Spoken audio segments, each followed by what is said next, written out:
What's going on, everybody? Tuki here, back again with some more NHL 16 and my Boston Bruins Jam Mode. And in this episode, we start the Season 3 playoffs. It's a first-round matchup against the Buffalo Sabres. Now, at the end of the last episode, we took a look at the Sabres. I did glance over a couple people. Obviously, we have Jack Eichel at a 95, Girgensons at an 88. I didn't even notice Sam Reinhart himself is a 90 overall. This is a very deep team up the middle. It's going to be a very tough team to beat, especially too when our leading scorer only has 52 points.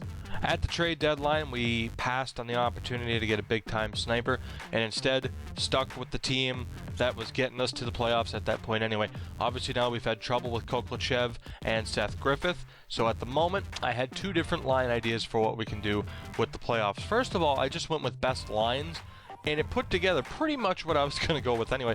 Actually, it put together exactly what I was going to go with anyway.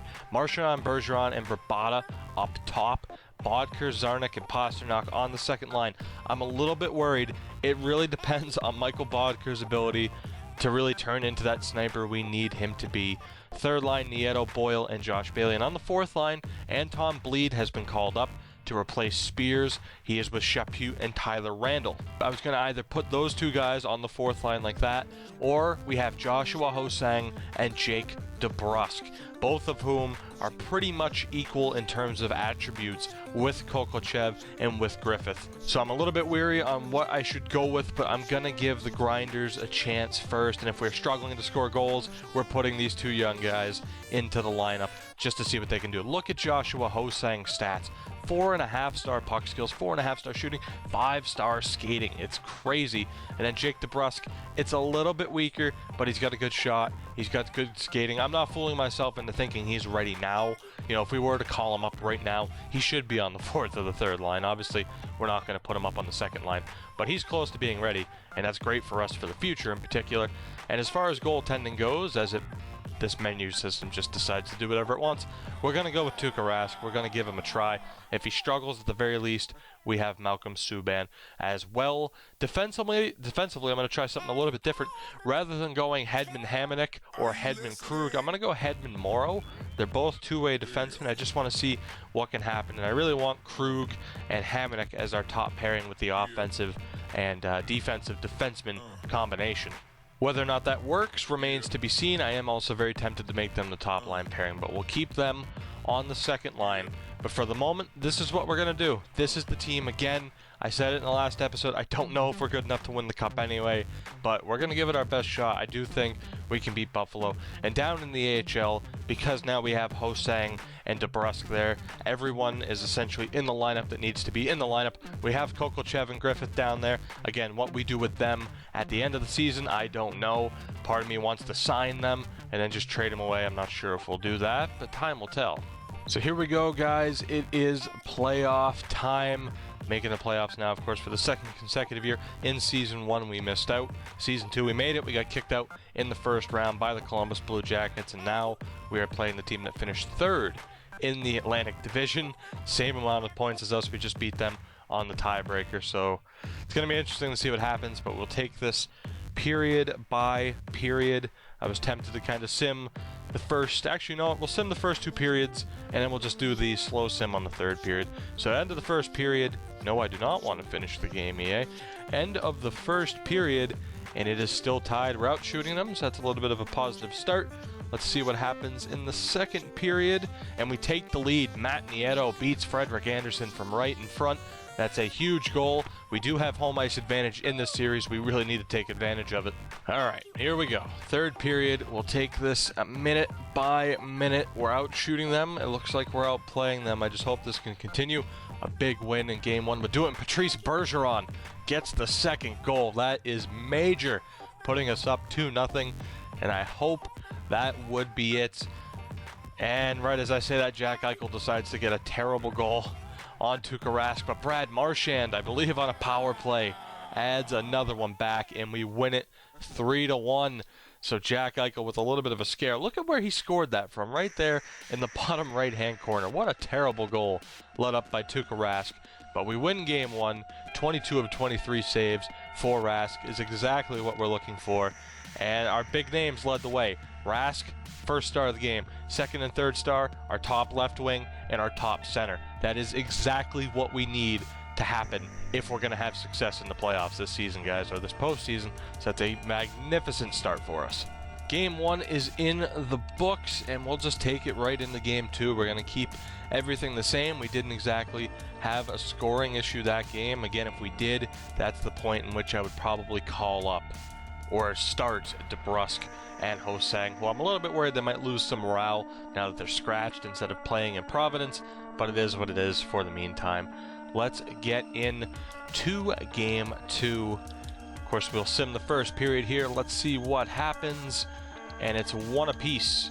Goals for Matt Molson, but Austin Czarnik ties it up for us. 26 seconds apart as well, so we got a nice quick reply there. I like that, though, to see us get a goal back that quickly. That's a good sign. We did get outshot, though. Let's see what happens in period number 2, and we take the lead. It's Brian Boyle, the third line chipping from the Eichel spot, as I'm going to call it in this series. We are up 2-1. Our players are getting it done. People are scoring.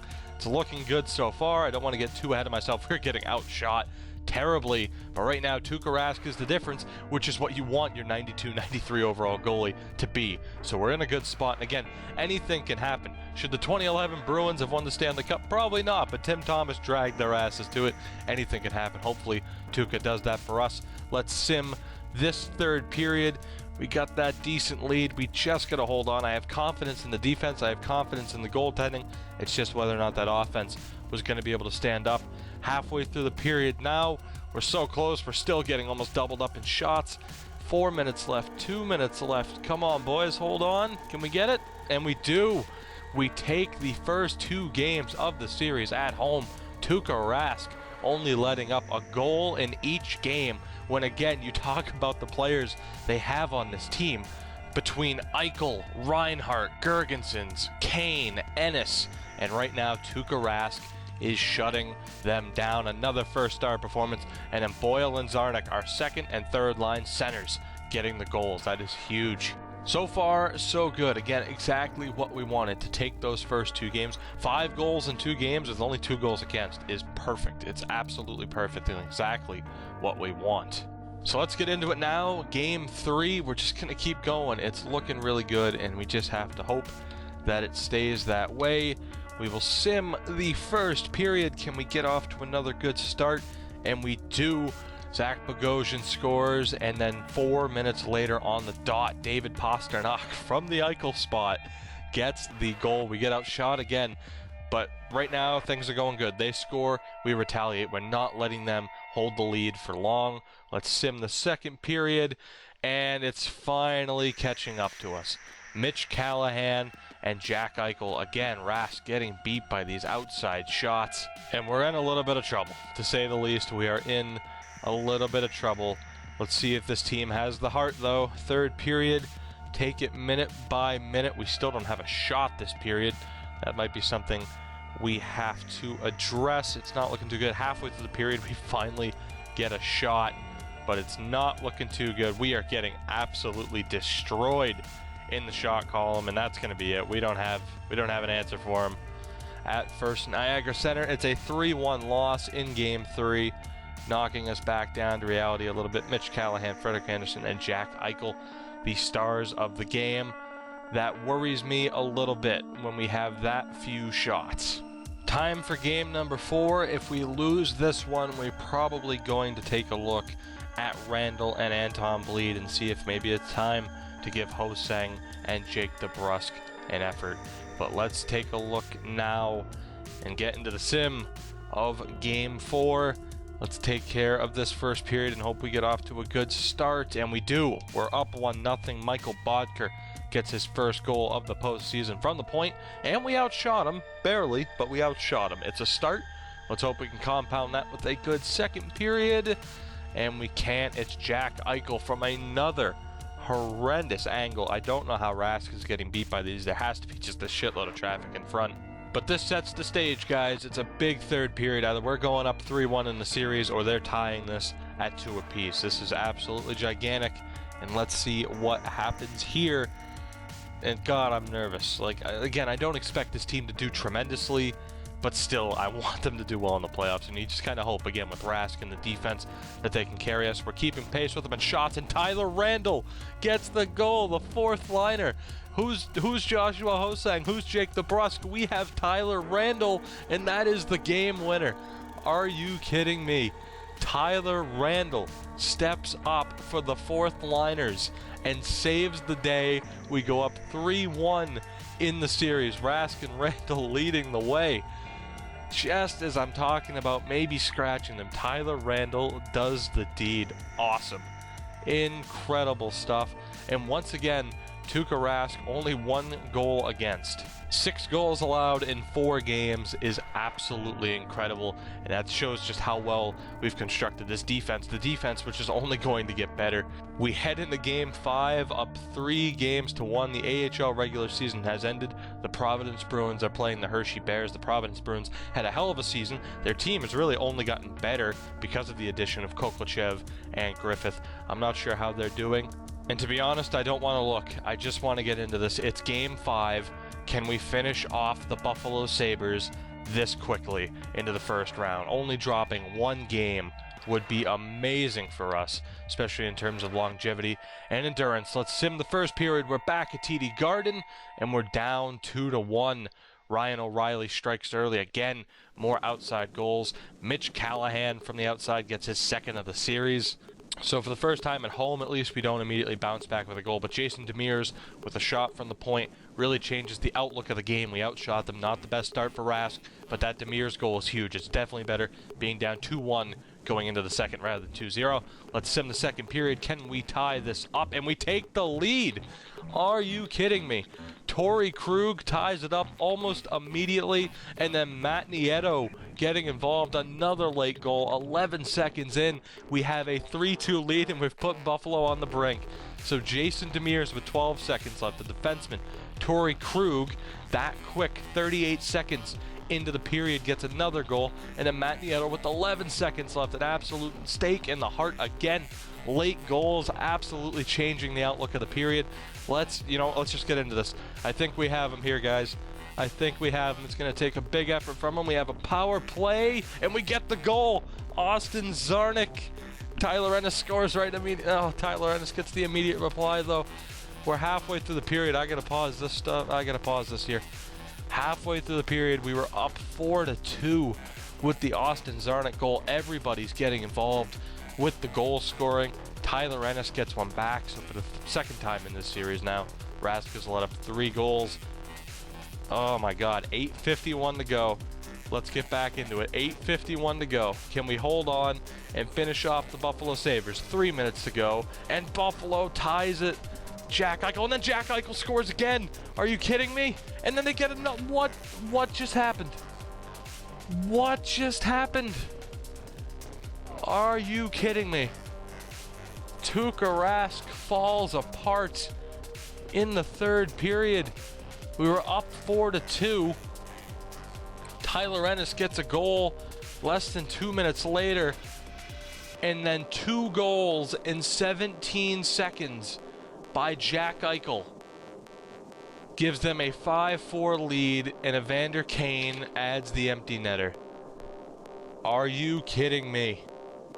That is I talked about just a stake in the heart of a team, and to come back twice, to come back in this game and then have that gigantic second period, it looked like it was over.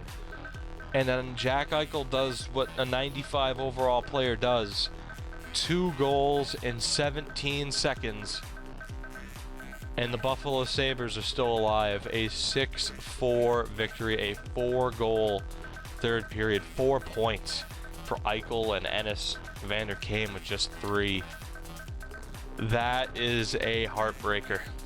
To have them on the brink of elimination and to lose it in that fashion, that is a heartbreaker, and they absolutely have the momentum heading into Game 6. I'm nervous about maybe making changes, but it wasn't the offense's problem. 4 goals should be enough. I was praising the goaltending and the defense, and they just didn't hold up. I feel like maybe I should make a change, but we're going to go right into Game 6. We're going to risk it and hope this team can bounce back again. The first time we lost, We immediately bounced back with the win. Hopefully we can do it again, or we're going to Game 7, and I don't want to go to Game 7 against this team. Despite having home ice advantage, I don't want to go to Game 7. So let's sim the first period and see what happens, and it's one apiece. Jerry D'Amigo, look at where he beat Rask from in the bottom left-hand corner. How the hell is Tuukka Rask getting beat with these terrible shots? Like, he'll make a shitload of saves in this game, but then he gets beat on something like that. Brad Marchand ties it just under 3 minutes later. So a good goal for Marchand to get back on the scoreboard. It looked like we outplayed them in the first period. Tied at one apiece, though. God, let's sim the second period, see what happens, and we're up 2-1. We're up 2-1. Austin Czarnik, another big second period goal. Way to go for our second line center. And we're in the same situation. We're up by a goal. It was 3-2 last time. It's 2-1 here in Game 6. We're up by a goal with Buffalo on the brink. We're either finishing them off here in Game 6 or we're going to Game 7 at TD Garden. Let's see what happens. We'll go minute by minute. We're still out shooting them. Rask has only gotten beat by that terrible Jerry D'Amigo goal. I didn't even know he was playing in the series. We're halfway through the period, boys. Just hold on. One more goal would seal it, you would hope, unless Eichel pulls off another fucking miracle. 2 minutes away. 1 minute away. Come on. And there it is, guys. There it is. For the first time in this series, it took 3 years, god damn it. But the rebuilding Boston Bruins have a playoff series victory. It took 6 games over the Buffalo Sabres, who again were tied with us in points in the standings. It was a clear toss-up in this series, but in the end, Tuukka Rask outduels Frederik Andersen. Jerry D'Amigo gets a goal, but fuck him. We are going to round 2. We'll take a quick look to what our players have done thus far. Patrice Bergeron, 2 points. Brian Boyle up to 3. Michael Chaput has not done anything thus far, and he is a minus player. Not too convinced that maybe he should be the one that gets scratched. And Austin Czarnik's leading the way with 5 points. On the left wing, Josh Bailey with 1. Anton Bleed hasn't done anything on the 4th line thus far. Bodker with 4 points. Marchand and Nieto at 2 apiece. And then on the right wing, we have Pasternak with 4. Randall with 2. And Radim Verbata with 4. So, of course, my usual question, what should we do for the next series? Of course, we don't know who we're playing yet. We will find that out in this episode. But should we stick with Randall and Anton Bleed, who might be providing somewhat of a defensive presence, or should we just go all out, put in Ho-Sang and DeBrusk, and just see if we can overpower and outscore the other team? And defensively, very clear what we have to do. We're splitting up Joe Morrow and Victor Hedman. They're not a good pairing. They're both minus players. I might go back to the Hedman-Hamonic combination, or should we go Hedman and Krug? Let me know, guys. That is a big point, but Hedman and Morrow definitely won't be sticking together. That's something that hasn't worked out. Tuukka Rask, a 2.01 goals against, a 9.35 save percentage. He's leading the way so far, just like we needed him to do. So again, let me know, should we go with the grinders? Should we go with the offense? What should that defensive pairing be? And then there's no question about Tuukka Rask. He is staying down in the AHL, at least in terms of playoffs. Alex Kokochev still on negative morale, probably for being sent down, but he's back up to an 81. Seth Griffith is still at a 79, so those two are still way out of my mind. It's Ho-Sang and Jake DeBrusk. Almost forgot his name, but it's Ho-Sang and Jake DeBrusk, or it is the grinders that we currently have. But let's go ahead now and take a look at who we are playing in the next round. It's round 2, and you know, Buffalo gave us quite a challenge. No matter who we play, we're going to have another challenge, and indeed it is the Toronto Maple Leafs, the Atlantic Division winning Toronto Maple Leafs, who have rebuilt. They're looking good. They're looking strong. 49-win season to their credit, and we have a tough matchup ahead of us. But answer those questions, guys. Let me know, and I'll put this next episode up as soon as possible. It's round 2 against the Maple Leafs. I thank you all very much for watching, and I'll see you next time.